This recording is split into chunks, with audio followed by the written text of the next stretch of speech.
జబర్గఢ్ మండలం దుర్గేతండ మరియు పసుమతండ గ్రామ సర్పంచ్గా నన్ను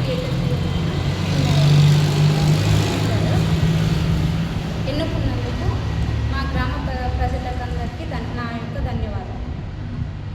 నన్ను వాళ్ళు నమ్మకంతో నిల్చోబెట్టినందుకు వాళ్ళ నమ్మకాన్ని నేను వమ్ము చేయకుండా వాళ్ళకు ఎల్లకాల్లో నేను సాయంగా ఉంటానని కోరుకుంటున్నాను.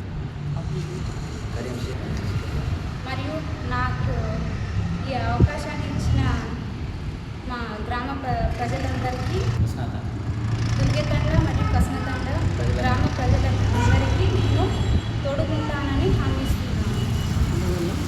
మరియు ఎమ్మెల్యే కడియం శ్రీహరి గారు మరియు ఎంపీ కడియం కావ్య గారి సహకారంతో నేను గ్రామ ప్రజలకు వాళ్ళకు కావాల్సిన సమస్యలను తెలుసుకొని వాటిని నేను సాల్వ్ చేస్తానని మనస్ఫూర్తిగా కోరుకుంటున్నాను. చరిత్ర సృష్టించినోడు ఇప్పుడు ఆ చరిత్రని తిరగరాయబోతున్నాడు. అబద్ధాల గోడల్ని బద్దల కొట్టి నిజాలను రాగా మీ ముందుంచబోతున్నాడు. నిజమైన వార్తల కోసం వెంటనే డౌన్లోడ్ చేసుకోండి రా యాప్ని.